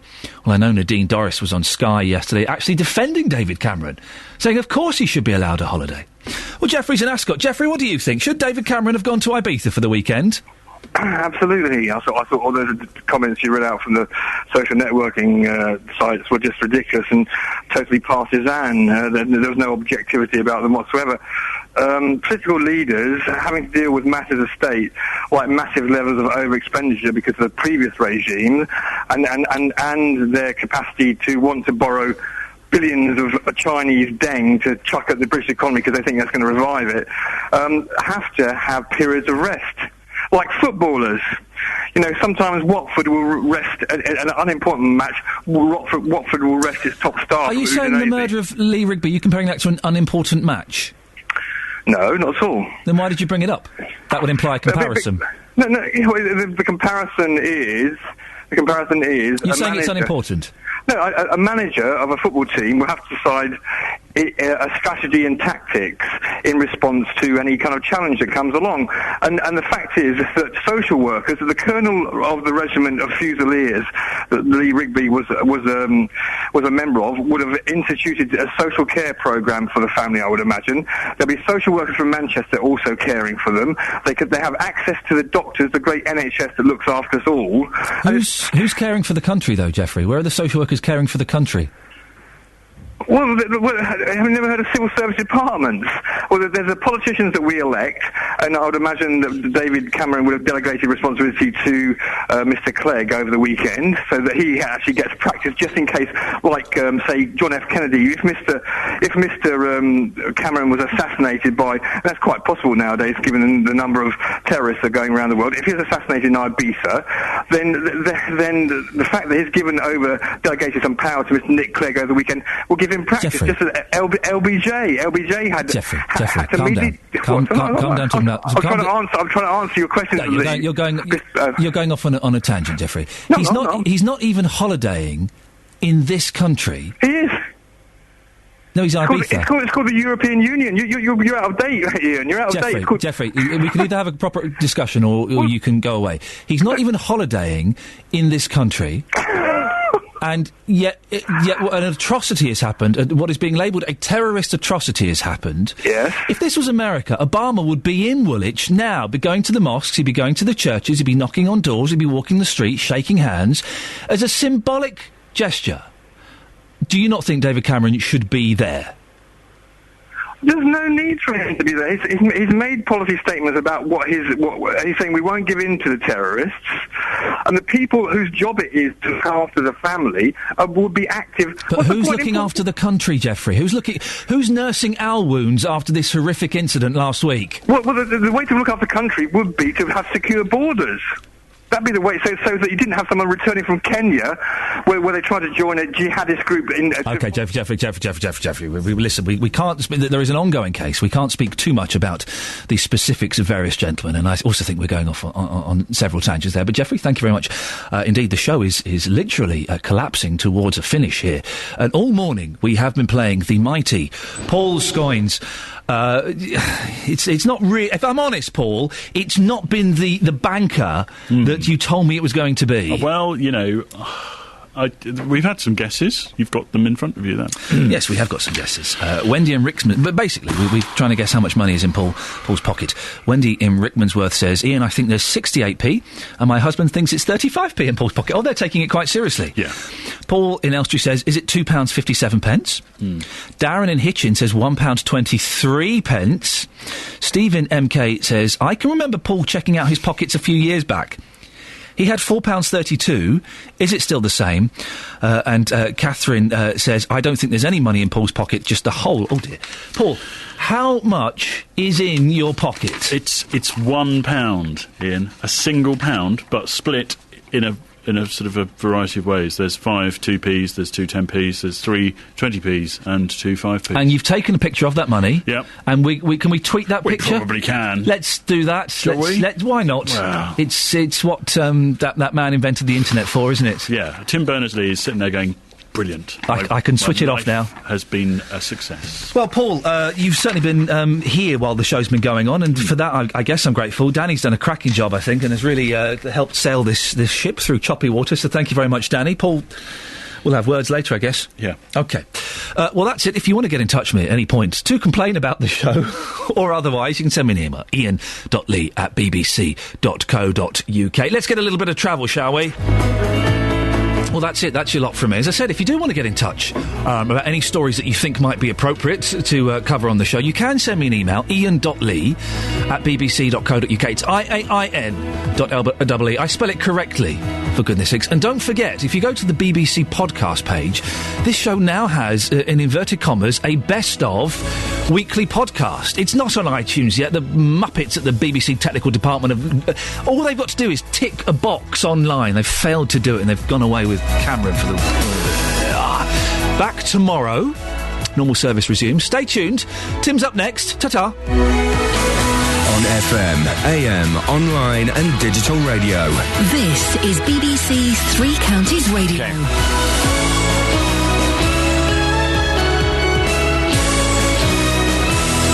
Yes, thank you, Ian.